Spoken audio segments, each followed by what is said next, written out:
మనము ఇప్పుడు ఆరాధన కొరకై కొరింథీ రాసిన మొదటి పత్రిక మొదటి అధ్యాయము 24 వచనం చదువుకుంటాం. మొదటి పత్రిక మొదటి అధ్యాయం 24 వచనంలో చూస్తే, ఆయన యూదులకు ఆటంకముగాను అన్యజనులకు వెర్రితనముగాను ఉన్నాడు కానీ యూదులకేమి హెన్లీలకేమి పిలువబడిన వారికే క్రీస్తు దేవుని శక్తియు దేవుని జ్ఞానమునై ఉన్నాడు. చిన్న ప్రార్థన చేసుకుంటాం ప్రభు సహాయం కొరకై. పరిశుద్ధుడైన తండ్రి, ప్రేమగల ప్రభువా, కృప కలిగిన దేవా, మీకే వేలాది వందనాలు స్తోత్రాలు చెల్లించుకుంటున్నాను నాయన. మీ దయ వలన, మీ కృప వలన ఇటు ఆరాధన సమయాన్ని మాకు ఇచ్చినందుకు వందనాలు స్తోత్రాలు. చదవబడిన లేఖన భాగమును ప్రభా మీరే నా తండ్రి మాకు వివరించండి ప్రభా. నేనైతే ప్రభా నా తండ్రి వివరించలేనటువంటి జ్ఞానం లేదు ఆయన. మీ సిలువ చాటును మరుగుపరిచి మీ నోటి బోరగా వాడుకున్నాను. మీ ప్రజలకు కావాల్సినటువంటి మాటలు మీరు అందించి వారిని ప్రభా బలపరచండి ప్రభా. మీరే సహాయం చేయండి. మీ నడిపింపును, మీ కృపను కోరుకుంటున్నాం. మీ సన్నిధిని ప్రభా నా తండ్రి మీ ప్రసన్నతను మాతో ఉంచి ప్రభా మహిమ ఘనత ప్రభావాలు పొందమని ఆయన మీరే సహాయం చేస్తే తప్ప నేనేమి కూడా మాట్లాడలేని నిస్సహాయ దాసుడని మీ ఎదుట ఒప్పుకుంటూ నన్ను మీరు పూర్తిగా ఖాళీ చేసి నా నోట మీ మాటలు ఉంచి మీరే మహిమ ఘనత ప్రభావాలు పొందమని యేసు నామములో వేడుకొని ప్రార్థిస్తున్నాం తండ్రి, ఆమేన్. ఈ మాటలు మనం చదువుకుంటే ఇక్కడ ఏం రాయబడుతున్నాయండి ఈ దినము? మరి ఇక్కడ చూస్తే యేసు క్రీస్తు ప్రభు అంటాం కదా. యేసు క్రీస్తు ప్రభు, యేసు అనేటువంటి మాటలు 4 సువార్తల్లో కూడా, మత్తయి సువార్త, మార్కు సువార్త, లూకా సువార్త, యోహాను సువార్తల్లో క్రీస్తుని గురించి రాస్తూ వచ్చారు. అయితే ఇక్కడ అంటున్నాడు, మనం చూసినటువంటి మాటలు మనం చదువుకుంటాం కదా. ఇక్కడ చదువుకున్నటువంటి మాటల్లో అక్కడ చెబుతున్నటువంటి మాటలు ప్రభు అయిన యేసుక్రీస్తు వారు అంటున్నారు కదా, క్రీస్తు దేవుని శక్తియు దేవుని యొక్క జ్ఞానమునై ఉన్నాడు. దేవుని మనం ఆరాధించే ముందు క్రీస్తు మనకి ఏమై ఉన్నాడు అనేటువంటి తలంపులు మన గమనంలోకి మనం మరి ప్రభు అయిన యేసుక్రీస్తు వారు తన యొక్క పరిశుద్ధ గ్రంథం ద్వారా మనకి గమనంలోనికి తీసుకొస్తా ఉన్నారు. కాబట్టి ప్రభు అయిన యేసుక్రీస్తు వారు ఎలాగున్నారనేటువంటి మాటలు మనం చదువుకుంటున్నప్పుడు ఆయన క్రీస్తుగా మనకు ఇక్కడ పరిచయం అవుతూ ఉన్నారు. కాబట్టి క్రీస్తు అనేటువంటి మాట మనకి ఉంటుంది. అప్పుడు యేసు అనేటువంటిది ఉంది. యేసు క్రీస్తు ప్రభు అనేటువంటి మాటలు ప్రకటన గ్రంథంలో మనం చూస్తాం. కాబట్టి ప్రభు అయిన యేసుక్రీస్తు వారు ఇట్టి విధముగా ఆయన మనకు ప్రభువుగా, క్రీస్తుగా, యేసు క్రీస్తుగా మనకు కనిపిస్తూ ఉన్నారు. కాబట్టి ఆయన యొక్క మరి శక్తిని గురించి మనం వింటాం. కాబట్టి క్రీస్తు యొక్క శక్తి గురించి ఈరోజు మనం మరి మాట్లాడనే ఉంటున్నాం. కాబట్టి ప్రభు మనకి నడిపించిన కొలది కూడా మనం ఈ మాటలు చెప్పుకుంటాం అన్నమాట. కాబట్టి ప్రభు యొక్క శక్తి గురించి మనం విందాము. కాబట్టి క్రీస్తు దేవుని శక్తి ఉన్నాడు. కాబట్టి ప్రభు అయిన యేసుక్రీస్తు వారు ఎలాంటి వాడుగా ఉన్నాడు అని చూస్తే, క్రీస్తు దేవుని యొక్క శక్తి అయి ఉన్నటువంటి ప్రభువుని మనం ఆరాధించడానికి, ఆయన గణపరచడానికి ఆయన సన్నిధిలో చేరినటువంటి వారు ఉన్నాం. అలాగే ఇదే కొరింథీ మొదటి పత్రిక మొదటి అధ్యాయము 18వ వచనం కూడా చదువుకుంటే అక్కడ మనకి కనిపిస్తున్నటువంటి మాటలు కూడా గమనిస్తాము.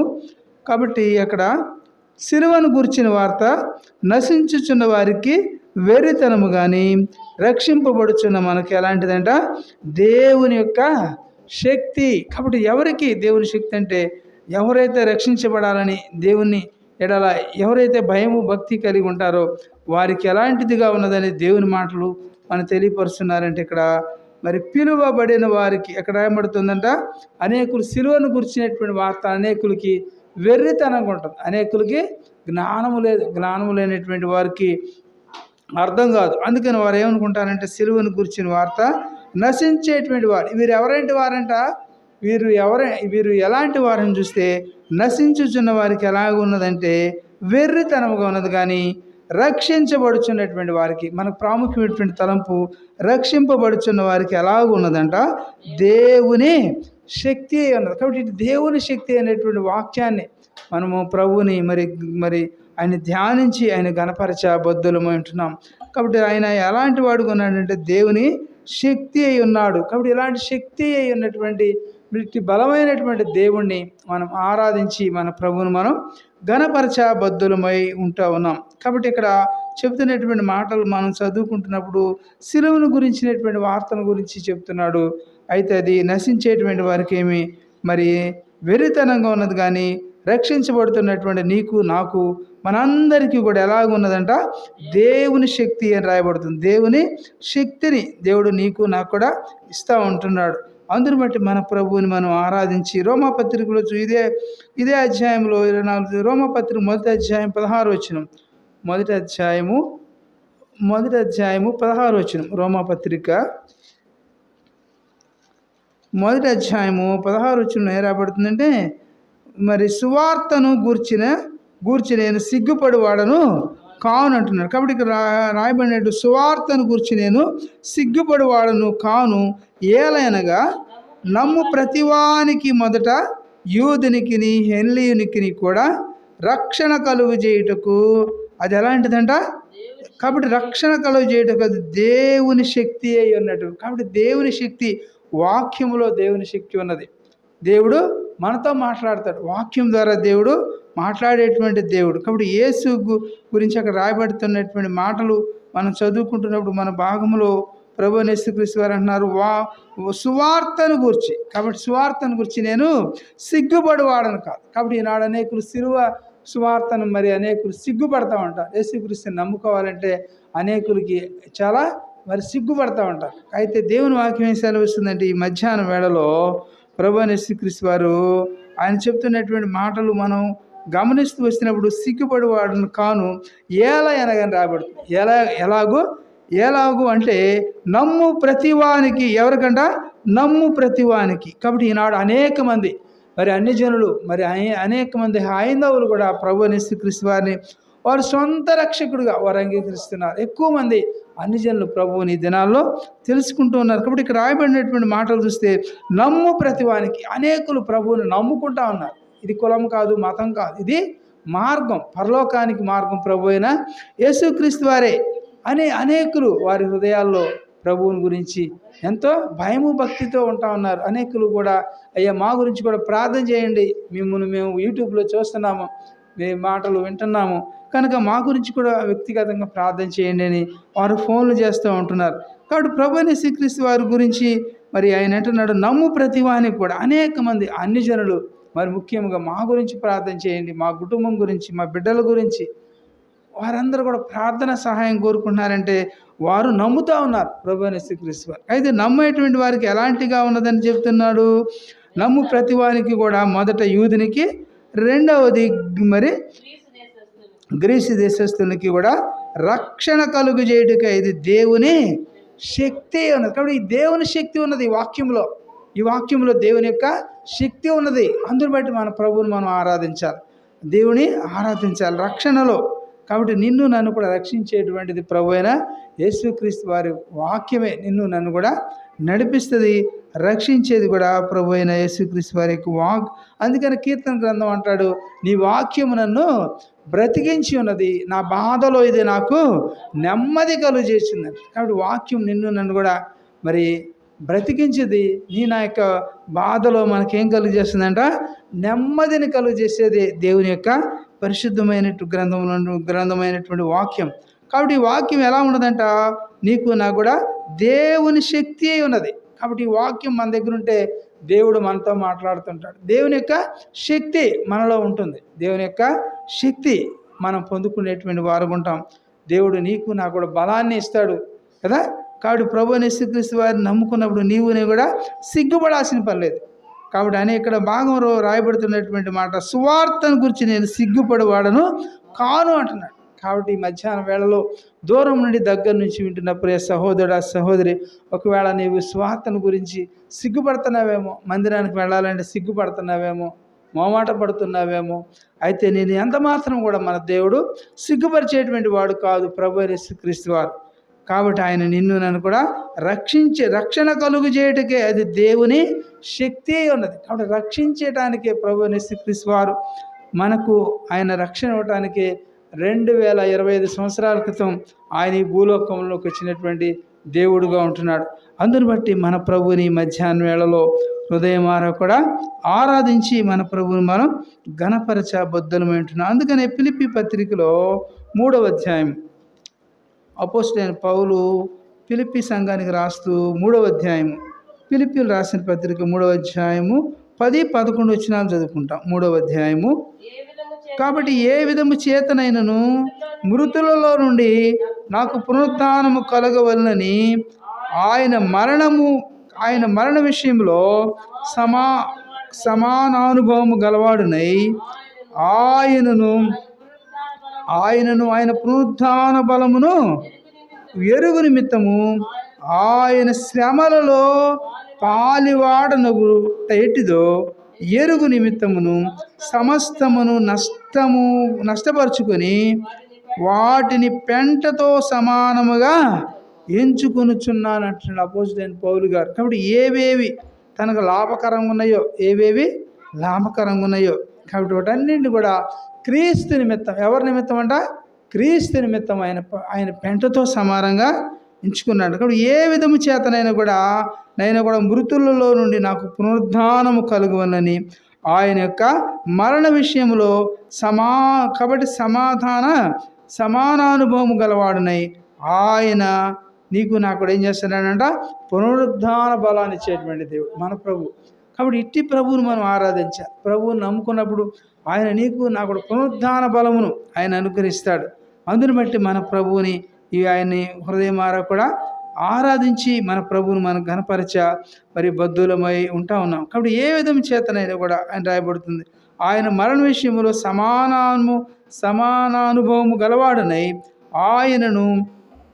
ఆయన పునరుద్ధానమును ఎరుగు నిమిత్తం. ఎవరి నిమిత్తం అంట? ఆ యొక్క పునరుద్ధాన బలమును ఎరుగు నిమిత్తము అని రాయబడుతుంది.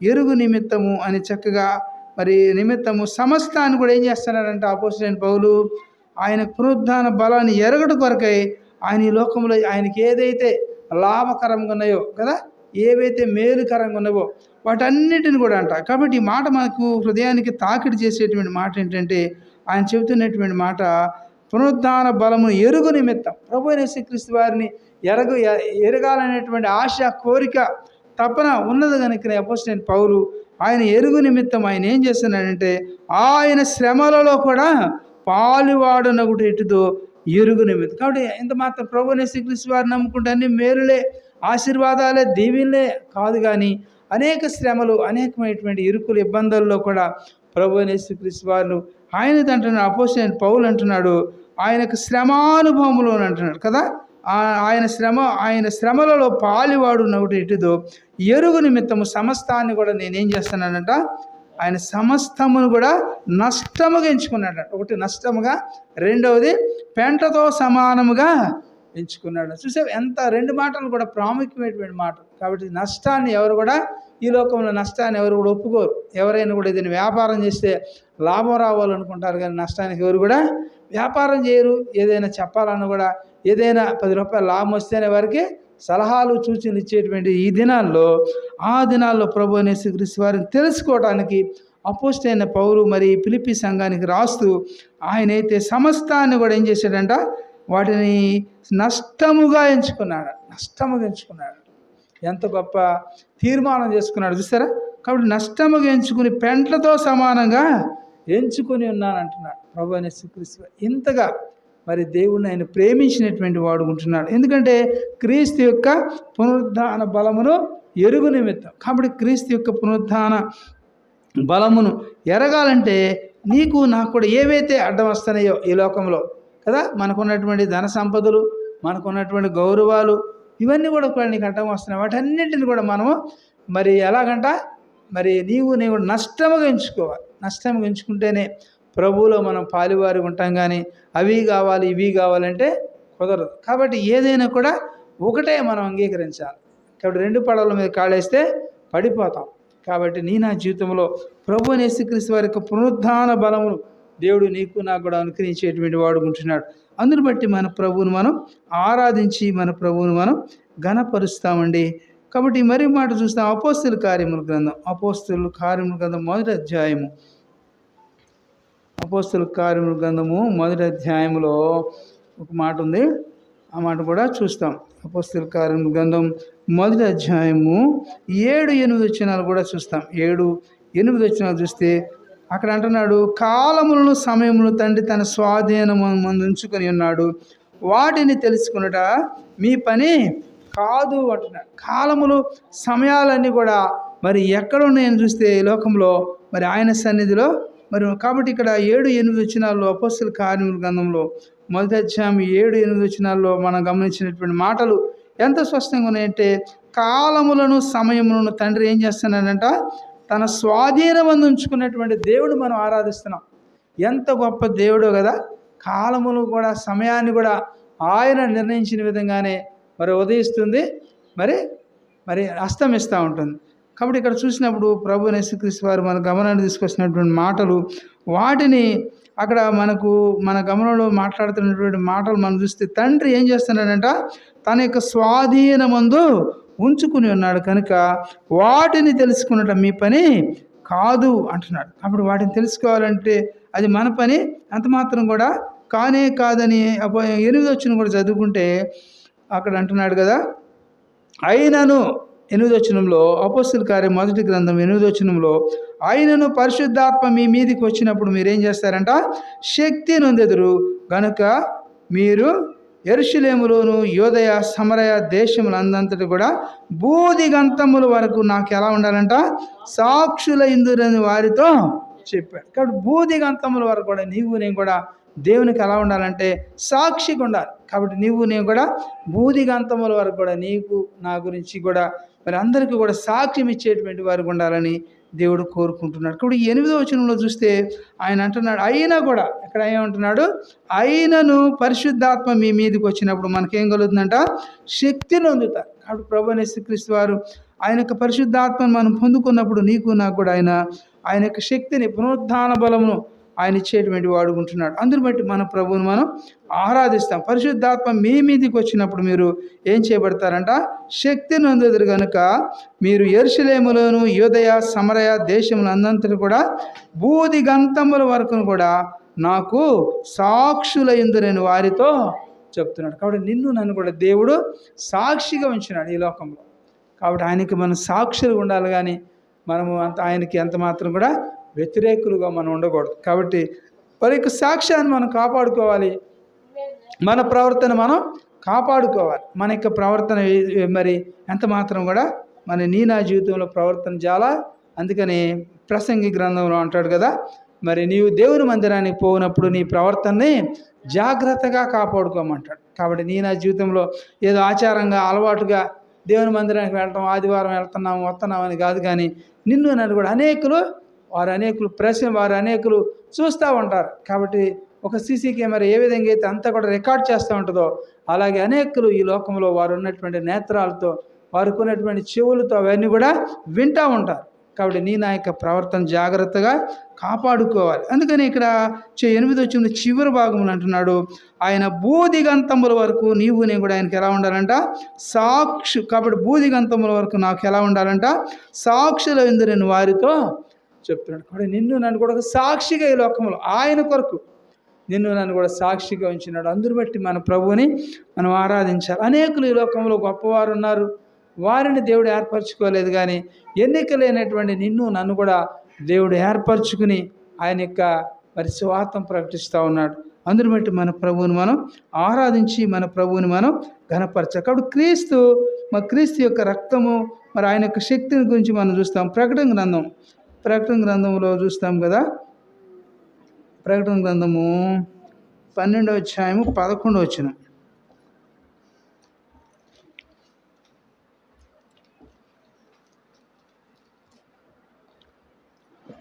ప్రకటన గ్రంథంలో 12వ అధ్యాయము 11వ వచనం.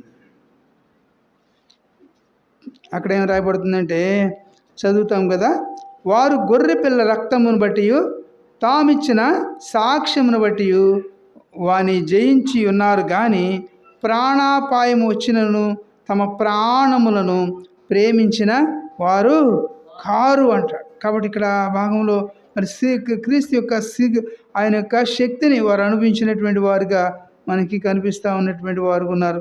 కాబట్టి అందుకనే అంటున్నాడు కదా, 2వ అధ్యాయం 11లో కూడా చూస్తాము. ప్రకటన గ్రంథం 2:11లో ఉన్నది ఆ మాట చదువుదాము. కాబట్టి చెవి గలవాడు, కాబట్టి ఇక్కడ ప్రకటన గ్రంథంలో ఈ మాటలు కూడా మనం గమనిస్తాం. కాబట్టి సంఘములతో ఆత్మ చెప్పుచున్న మాట వినుడుగాక కాబట్టి చెవి గలవాడు వినుడుగాక జయించువాడు రెండవ మరణం వలన ఏ హానియు చెందడు. కాబట్టి అన్నాడు చెవి గలవాడు ఆత్మ సంగములతో చెప్పుచున్న మాట వినుడుగాక. కాబట్టి ఈ సమయంలో దేవుని మాట వినబడుతున్నప్పుడు నీవు చెవులు మూసుకోకుండా మరి దేవుని యొక్క మాటలు వినటానికి నీ యొక్క చెవిని ఆయన వైపు ఆలకించినప్పుడు మరి దేవుడు నీతో మాట్లాడుతున్నటువంటి మాటలు ఆయన చక్కగా మాట్లాడతారన్నమాట. అందుకని ఎఫ్ఎస్సి పత్రికలో చూస్తాం కదా, ఎఫ్ఎస్సి పత్రిక 1వ అధ్యాయం 7వ వచనంలో ఆ మాట మనం చూస్తాం. ఎఫ్ఎస్సీలు రాసిన అపోస్తలుడైన పౌలు ఎఫ్ఎస్సి సంఘానికి రాస్తూ క్రీస్తు యొక్క శక్తిని గురించి ఆయన మాట్లాడతాడు. 1వ అధ్యాయము 7వ వాక్యం చదువుకుంటాం. 1వ అధ్యాయము 7వ వచనంలో చూస్తే దేవుని కృపా మహదైశ్వర్యం బట్టి ఆ ప్రియుని యందు ఆయన రక్తం వల్ల మనకేం కలుగుతుందంట? విమోచనము, అనగా మన అపరాధములకు క్షమాపణ మనకు కలిగి ఉన్నది. కాబట్టి మనకు దేవుడు ఏం చేస్తూ వచ్చాడని మనం చూస్తే ఆయన మనల్ని విమోచించినాడు, మన యొక్క అపరాధములన్నింటిని కూడా విమోచించినాడు. నిన్ను నన్ను కూడా ఆయన పవిత్రపరిచినటువంటి దేవుడు ఉంటున్నాడు. కాబట్టి ఆ కారణం చేత ఆయన రక్తం వల్ల విమోచించబడి నీవు నేను కూడా రక్షణ పొందినటువంటి వారుకున్నాం. లేకపోతే ఈ రక్షణ మనకు ఎంత మాత్రం కూడా లభించేది కానే కాదు. ఆయన అన్నటువంటి మాట దేవుని యొక్క కృపా మహదైశ్వర్యం బట్టి, ఆయన యొక్క కృపా మహదైశ్వర్యమును బట్టి ఆ ప్రియుని యందు ఆయన రక్తం వల్ల. కాబట్టి ఎవరి వలనంట? ఆయన రక్తం వలన రాయబడుతుంది. ఆయన రక్తం వల్ల మనకేం కలిగిందంట? విమోచనం కలిగింది. ఆయన యొక్క రక్తము శిలువలో కాచిన రక్తమును బట్టి నీకు నాకు విమోచనము అనగా అంటున్నాడు. అనగా ఏమి విమోచన కలిగిందంటే మన యొక్క అపరాధములకు ఏం కలిగిందంట?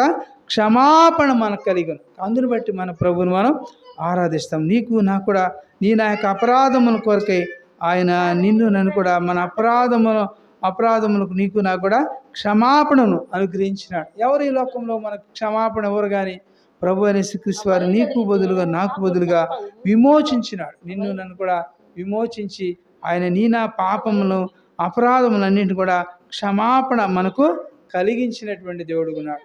ఆ కారణం చేతనే ఈ సమయంలో మన ప్రభువుని మనం ఆరాధించి మన ప్రభువుని మనం ఘనపరచ మరి బద్దులమై ఉన్నాం. కాబట్టి దేవుడు నీగేడల నాయడలు కూడా ఏం కలిగి ఉన్నాడని మనం చూస్తే ఈ భాగంలో ఆయన రక్తం వల్ల మనకేం కలిగిందంట?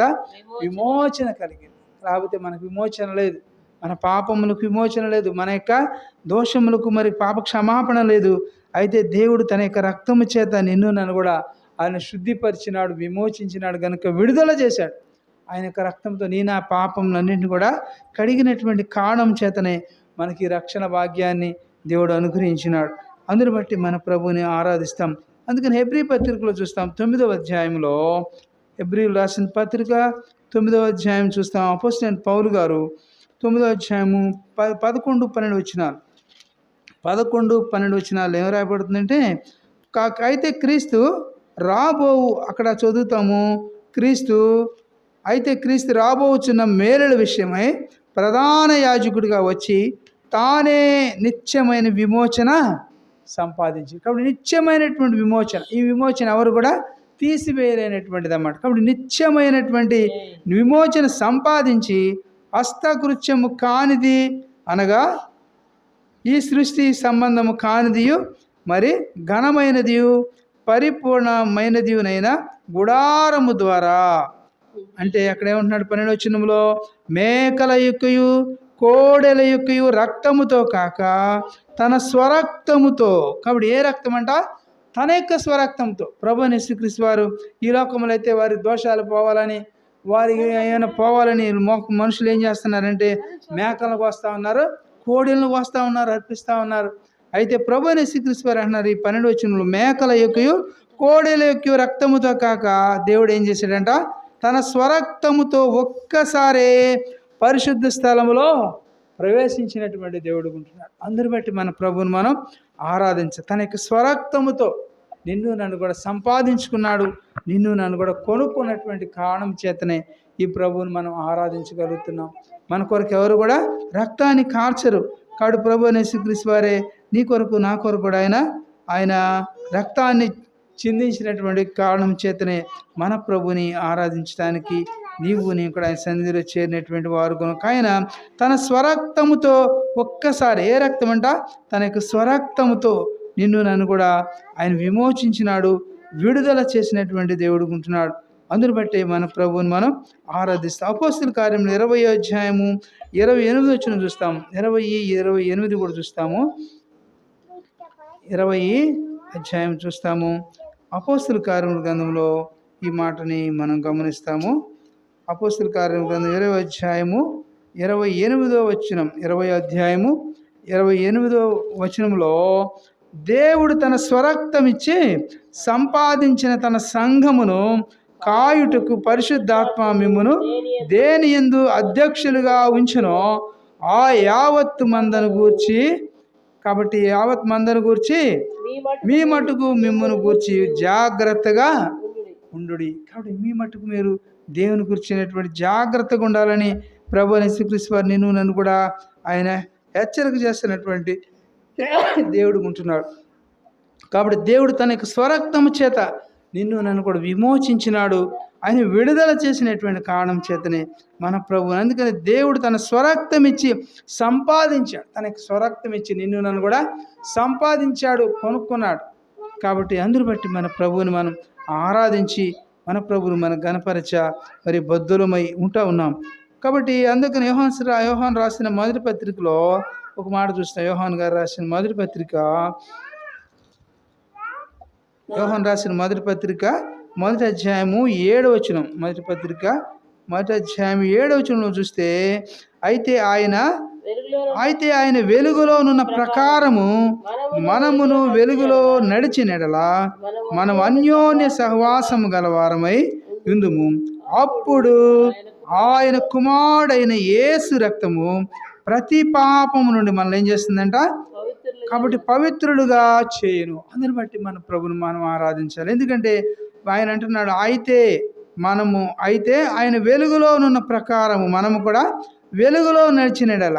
కాబట్టి ఆయన వెలుగులో ఉన్నాడు, నేను పరిశుద్ధుడై ఉన్నాను కనుక మీరు కూడా పరిశుద్ధులై ఉండుడి అనే వాక్యంలో మనం చూస్తాం. అయితే ఇక్కడ అన్నాడు వెలుగులో, కాబట్టి అయితే ఆయన వెలుగులోనున్న ప్రకారము మనమును కూడా వెలుగులో నడిచిన ఎడల. కాబట్టి ఆయన వెలుగులో నడిచినప్పుడు మన చీకట్లో నడిచి ఏమైనా బాగుంటుందా?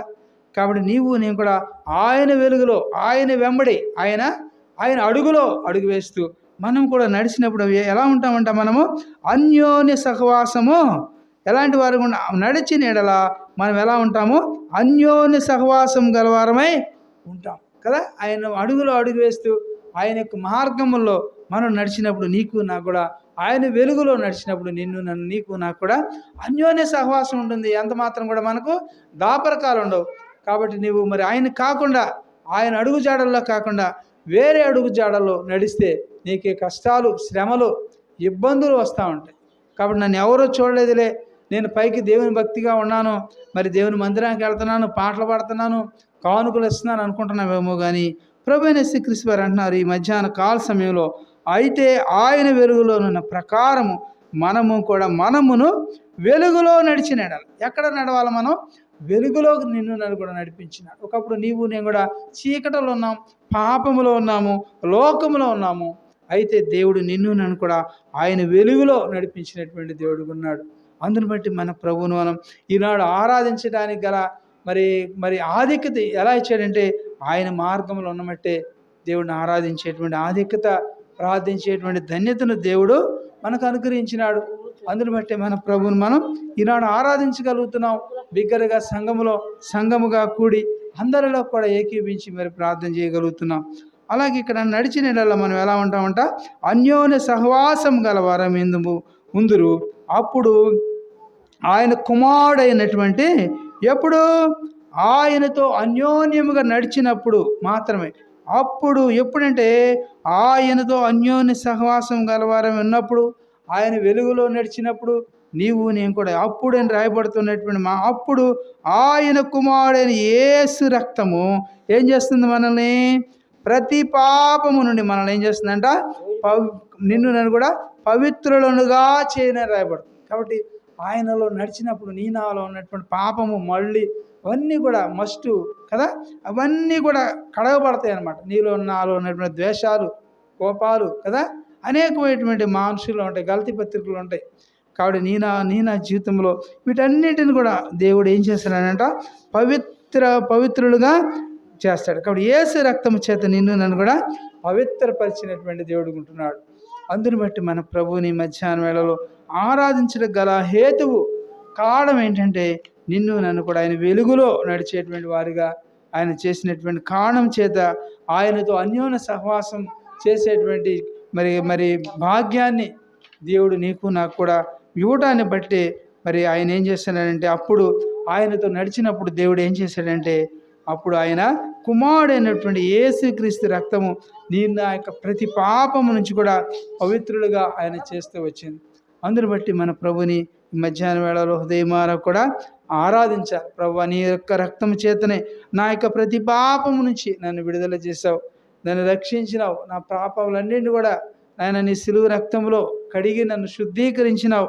ప్రభు, అందుని బట్టి నీకు వందనాలు చెల్లిస్తున్నానని హృదయమారా కూడా మరి ఆయన సన్నిధిలో మనం విరిగి నలిగిన హృదయంతో మనం ఆయన్ని ఆరాధించి ప్రభువుని మనం ఘనపరచబద్ధులమై ఉంటా ఉన్నాం. అలాగే రోమాపత్రికలో చూస్తాము కదా, 5వ అధ్యాయం. అయితే మనం ఎలాంటి వారమని చూస్తే, రోమాపత్రికలో అపోస్తలుడైన పౌలు రోమా సంఘానికి రాస్తూ రోమాపత్రిక 5వ అధ్యాయం 9వ వచనం చదువుకుంటాం. కాబట్టి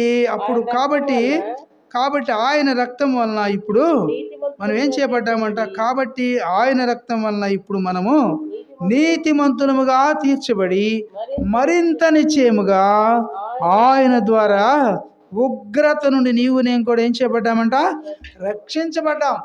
నీవు నేను కూడా ఉగ్రతకు లోనేటటువంటి వారు ఉన్నాము.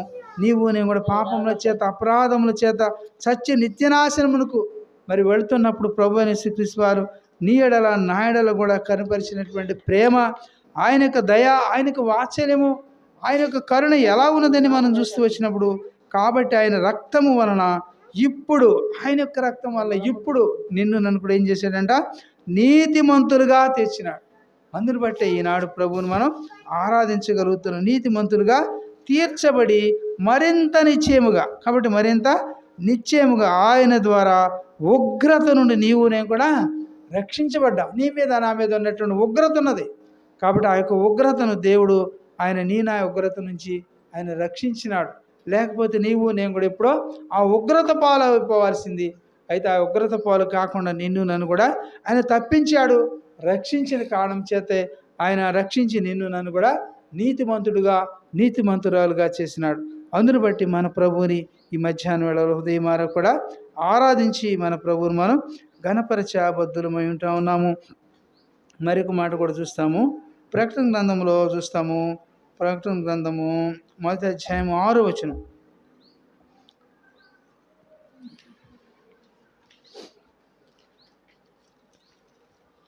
ప్రకటన గ్రంథం 1వ అధ్యాయము 6వ వాక్యం చూస్తే, మనలను ప్రేమించుచు తన రక్తము వలన మన పాపముల నుండి మనలను ఏం చేశాడంట, విడిపించిన వానికి మహిమయు ప్రభావమును యుగ యుగమును కూడా కలుగును గాక. కాబట్టి ఎందుకు ప్రభువుకి మహిమ కలుగుతుంది, ఎందుకు ఆయన మహిమ చెల్లించాలి, ఆయన మనం ఎందుకు ఆరాధించాలి అని చూస్తే, మనలను ఏం చేస్తున్నాడంట, ప్రేమించుచు అన్నాడు. మనల్ని ప్రేమించుచున్నటువంటి ఆయన ప్రేమ, ఆయన ఎలాంటి ప్రేమ అంటే శాశ్వతమైనటువంటి ప్రేమతో నిన్ను ప్రేమించున్నాను కనుక విడువక నీ ఎడల కృప చూపుచున్నాను అంటాడు ఇర్మియా గ్రంథంలో. కాబట్టి ఆయన ఏం చేస్తూ వచ్చాడంటే, మనల్ని ఎడల ఆయన నీవు నేను కూడా ఉగ్రత పాలు కాకుండా ఆయన నిన్ను నన్ను కూడా రక్షించినాడు. కాపాడినటువంటి దేవుడు మనలో ఏం చేస్తున్నాడంటే ప్రేమిస్తా ఉన్నాడు. నీవు నేను కూడా ఉగ్రత పాలు కాకుండా దేవుడు నిన్ను నన్ను కూడా ప్రేమించుచు ఏం చేశాడు, తన రక్తం వలన మన పాపములను మనం ఏం చేశాడంట, విడిపించాడు. నీవు నేను కూడా కాబట్టి పాపంలో ఉన్నాం, లోకంలో ఉన్నాం, శాపంలో ఉన్నాము కదా. ఎన్నో మరి లోకం మాటలు మాట్లాడేటువంటి వారికి ఉన్నాం. ఎన్నో విధాలుగా మరి మన బయటి వారి మరి అవి అలాంటి విధాలుగా నీవు నేను కూడా లోకంలో ఏమి చేయకూడదు అవి చేస్తున్నటువంటి సమయాల్లో ప్రభు అనే యేసుక్రీస్తు వారు నిన్ను నన్ను ఏం చేశాడని చూస్తే, ఆయన మనల్ని ప్రేమించినాడు. తన రక్తం వలన మన పాపములు ఏం చేశాడంట, విడిపించిన వానికి ఏం కలుగుతుంది, మహిమ, రెండవది ప్రభావమును ఎప్పుడు వరకంట? యుగ యుగములకు కలుగుతుంది. కాబట్టి ఈ యొక్క యుగమే కాదు, యుగ యుగములు కూడా ప్రభు అయిన యేసుక్రీస్తు వారిని మరి ఆరాధించగలుగుతా ఉన్నామంటే ఆయన చేసినటువంటి గొప్ప, సిలువలో చేసిన గొప్ప బలియాగమును బట్టే మన ప్రభుని ఈ సమయంలో మనం ఆరాధించగలుగుతున్నాము, ఆయన ఘనపరచగలుగుతా ఉన్నాం. అందుని బట్టి మన ప్రభుని హృదయం ద్వారా కూడా ఆరాధించుదాం. కాబట్టి మరి ఒక మాట మనకి జ్ఞాపకం చేస్తాం, ఆ మాటలు కూడా చెప్తాను. ఎఫెసీ పత్రిక 2:13 కూడా చదువుకుందాము. ఎఫెసీలు రాసిన పత్రిక, ఎఫెసీలు అపోస్తలుడైన పౌలు హెబ్రీ సంఘం దీనికి కాబట్టి నీవు నేను ఇక్కడ మునుపు ఎలా ఉన్నాము అనేటువంటి మాటలు మన గమనాన్ని తీసుకొస్తున్నారు. 2వ అధ్యాయము 13వ వచనంలో మునుపు ఎలా ఉన్నామంట మనము? అయినను, కాబట్టి ఇలాంటి వారికి ఉన్నాను, అయినను మునుపు దూరస్తులైన మీరు ఇప్పుడు ఏం చేస్తారు అన్నారంట. కాబట్టి క్రీస్తు యేసునందు, కాబట్టి మూడవది క్రీస్తు రక్తము వలన దేవుడు నిన్ను నన్ను కూడా ఏం చేస్తూ వచ్చాడంట? సమీపస్తులై ఉన్నారు. కాబట్టి నిన్ను నన్ను కూడా ఆయనకు సమీపానికి తీసుకొచ్చాడు. ఆయన ఉన్న చోటికి నిన్ను నన్ను కూడా ఆయన మందిరంలోకి తీసుకొచ్చినాడు. ఆయన ఆరాధించి ఒకప్పుడు నీవు నేను కూడా ఎలాంటి వారికి ఉన్నామంట? దేవునికి దూరస్తులుగా ఉన్నాం. దేవుడు అంటే మనకి ఇష్టం లేదు, ప్రార్థన అంటే మనకు ఇష్టం లేదు, ఆయన పాటలు అంటే మనకు ఇష్టం లేదు. మనం ఎప్పుడో చివరిలో పలహారానికి వెళ్తాం కదా. ఇలాంటి వారికి ఉన్నటువంటి నిన్ను నన్ను కూడా దేవుడు ఏం చేస్తూ వచ్చాడంటే మునుపు నీవు నేను కూడా ఎలాంటి వారికి ఉన్నామంట? అయినా కూడా, కాబట్టి మునుపు మనము దూరస్తులైన మీరు ఎప్పుడు క్రీస్తు యేసునందు క్రీస్తు రక్తం వల్ల నిన్ను నన్ను కూడా ఏం చేశాడంట? సమీపస్తులుగా నిన్ను నన్ను కూడా ఆయన దగ్గరకు తీసుకొచ్చాడు. ఆయన సమీపంలోనికి నిన్ను నన్ను కూడా నడిపించినాడు. ఆయన ఆరాధించేటువంటి వాడిగా, ఆరాధించేటువంటి దానిగా నిన్ను నన్ను కూడా చేస్తూ వచ్చినటువంటి వాడుకున్నాడు. అందును బట్టి మన ప్రభును మనం ఆరాధించాలి. అవును ప్రభు, నేను ఒకప్పుడు నాయన మునుపు దూరస్తులుగా ఉన్నాను ప్రభు, నేను ఎంతో దూరంగా ఉన్నాను, నీ మందిరానికి దూరంగా ఉన్నాను ప్రభు, ప్రార్థనకు దూరంగా ఉన్నాను, దేవుని సేవకులంటే మరి నేను దానికి కూడా దూరంగా ఉన్నాను. అయితే నీవు ఇప్పుడు నిన్ను క్రీస్తు యేసునందు నాయన నీ యొక్క రక్తము వలన నన్ను సమీపస్తుడిగా చేసావు అయ్యా, నిన్ను ఆరాధించేటువంటి దానిగా నన్ను చేసావు ప్రభా, నన్ను నీ సన్నిధిలోకి తీసుకొచ్చినావు ప్రభా అని మనం విరిగినని హృదయంతో ప్రభువుని ఆరాధించాలి. ఇదే వర్షిప్ అంటే. కాబట్టి ఏవో చెప్పుకుని వెళ్ళిపోయి ఆమెనని వెళ్ళిపోవటం కాదు. కానీ భక్సింగ్ గారి సహవాసంలో చాలా మరి ఖచ్చితంగా ఆరాధన మెసేజ్ ఉంటుంది. ఎందుకు మన ప్రభువుని ఆరాధించాలి, ఆరాధన ఆవశ్యకత ఏంటి, ఎందుకు ఆరాధించాలి అనేటువంటివన్నీ కూడా చక్కగా మరి క్లుప్తంగా చెప్తూ ఉంటారు. కాబట్టి ఎందుకు మనం ఆరాధించాలంట? ఆయన నిన్ను నన్ను కూడా సమీపస్తులు చేసినటువంటి కారణం చేత. ప్రేమదా ముందు ఏం చూసాము? దేవుడు నిన్ను నన్ను కూడా నీతిమంతుడిగా తీర్చిన కారణం చేత, ఆయన రక్తం చేత నిన్ను నన్ను కూడా విమోచించిన కారణం చేత మన ప్రభువుని మనం ఆరాధించాలి. ఆరాధించి మన ప్రభువుని మనం హృదయం ఆహార కూడా ఆరాధించాలి. అది వీరిక నలుగా. అందుకని అంటాడు కదా మరి అక్కడ యోహాను సువార్తలు అంటాడు కదా, దేవుని ఆరాధించేవారు ఆత్మతోనూ సత్యముతోనూ మన ప్రభువుని మనం ఆరాధించాలి. కాబట్టి వర్షిప్ చేయాలి. కాబట్టి దేవుణ్ణి అట్టి విధంగా మనం ఆరాధించి మన ప్రభువుని మనం గణపరచ బద్ధులమై ఉన్నాం. కాబట్టి అట్టి విధంగా మన ప్రభువుని ఆరాధించినప్పుడు దేవుడు నా ఆరాధన ఎడల ఆయన సంతోషించేటువంటి వాడు ఉంటాడు. కాబట్టి మా యొక్క మాటను మరొకసారి చదువుకుని మనం ముందుకు పెడతాము. అయినా కూడా మునుపు దూరస్తులైన మీరు ఇప్పుడు క్రీస్తు యేసునందు క్రీస్తు రక్తం వల్ల దేవుడు ఏం చేశాడంటే మనల్ని సమీపస్తులై ఉన్నారు అన్నాడు. కాబట్టి నిన్ను నన్ను కూడా సమీపస్తుడిగా మరి నిన్ను కూడా ఇంతవరకు కూడా చేర్చిన దేవా, అందరిని బట్టి నీకు వేలాది వందనాలు స్తోత్రాలు అంటూ మన ప్రభువుని కొంత సమయము ఆరాధించుదాం.